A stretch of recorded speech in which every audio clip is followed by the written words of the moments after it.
Social media వినియోగం ఓ రేంజ్లో పెరిగింది. మారుతోన్న కాలానికి అనుగుణంగా సోషల్ మీడియాలో సైట్స్లో ఫీచర్స్ మారుతూ యూజర్లను మరింత ఆకట్టుకుంటోంది. ఈ క్రమంలోనే చిన్నారులు సైతం సోషల్ మీడియాకు అలవాటు పడుతున్నారు. గంటల సేపు స్మార్ట్ ఫోన్తో గడిపేస్తున్నారు.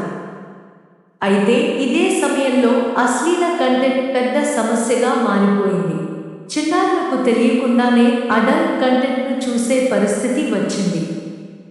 ఈ నేపథ్యంలోనే ఇలాంటి కంటెంట్కు చెక్ పెట్టేందుకు మెటా కీలక నిర్ణయం తీసుకుంది.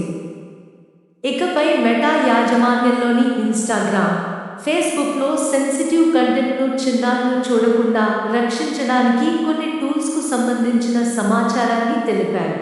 మెటా ప్లాట్ఫామ్లలో చిన్నారులు ఏదైనా సెన్సిటివ్ కంటెంట్ కోసం సెర్చ్ చేస్తే అలాంటి వాటికి బదులుగా ఈ సబ్జెక్ట్లో సహాయం కోరమని మెసేజ్ వస్తుంది.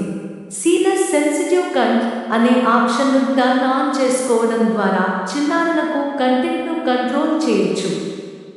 ముఖ్యంగా reels, explore, suicide, self harm వంటి వాటికి సంబంధించిన కంటెంట్ను చిన్నారుల వయసు ప్రకారం చూపిస్తామని మెటా తెలిపింది. ఇప్పటికే మెటాకు చెందిన సోషల్ మీడియా యాప్స్ ప్రజలకు ఆకర్షించేందుకు రకరకాల కంటెంట్ను చూపిస్తున్నాయని, వాటి వల్ల దుష్ప్రభావం పడుతుందని యూరప్, యుఎస్ ప్రభుత్వాల నుంచి ఒత్తిడి ఎదుర్కొంటోంది.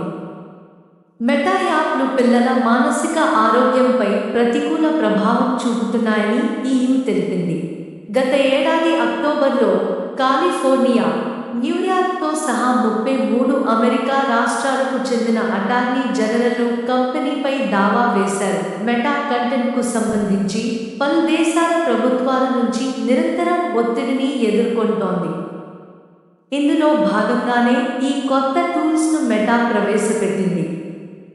సెన్సిటివ్ కంటెంట్కు సంబంధించి చిన్నారులు సెర్చ్ చేస్తే వెంటనే హెల్ప్ ఈజ్ అవైలబుల్ అనే మెసేజ్ చూపిస్తుంది. ఇందులో కాంటాక్ట్ ఏ హెల్ప్ లైన్, రీచ్ అవుట్ ఏ ఫ్రెండ్ వంటి ఆప్షన్స్ను చూపిస్తాయి. అలాగే మెటా తీసుకొచ్చిన కొత్త సెక్యూరిటీ టూల్స్ ద్వారా కంటెంట్ను ఎవరు రీపోస్ట్ చేయొచ్చు, ట్యాగ్ చేయొచ్చు వంటి అంశాలను కంట్రోల్ చేయొచ్చు. అలాగే కేవలం తమను ఫాలో అవుతున్న వారే మెసేజ్లను పంపేలా సెట్ చేసుకోవచ్చు.